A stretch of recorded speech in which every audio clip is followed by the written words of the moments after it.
Hello મિત્રો, જય માતાજી, જય દ્વારકાધીશ. કેમ છો? આજે આપણે માણસાઈની વાત કરવા જઈ રહ્યા છીએ. માણસ કેવો હોવો જોઈએ?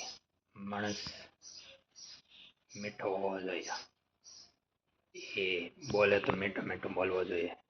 એનામાં પાલક ભર્યા હોવો જોઈએ. એવો મીઠો માણસ હોવો જોઈએ. એ બેસે તો એમ રૂડો લાગવો જોઈએ. એ પ્રકારનો માણસ હોય. આપણે એક સમય બધાને આપણે જન્મ લીધો છે તો રિટર્ન ટિકિટ તો કન્ફર્મ જ છે બધાની. એટલે કહેવાનો અર્થ એ છે કે ભાઈ હું લઈને આવ્યા અને હું લઈને ગયા હતા. એકલા આવ્યા હતા અને એકલા જ જવાના છે. તો આપણે આમ વ્યવસ્થિત રીતે આપણે આપણી લાઈફને એન્જોય કરીએ અને જીવીએ. બાકી કરોડો રૂપિયા અહીંયા મેકીને જવાના છે. જ્યારે માણસ અહીંથી જાય છે ત્યારે પોતાની જે માણસાઈ કમાવી છે, એ જે નામના કમાવી છે, એ જ લઈને જવાનું છે. બાકી કઈ ભેગું આવવાનું નથી મિત્ર.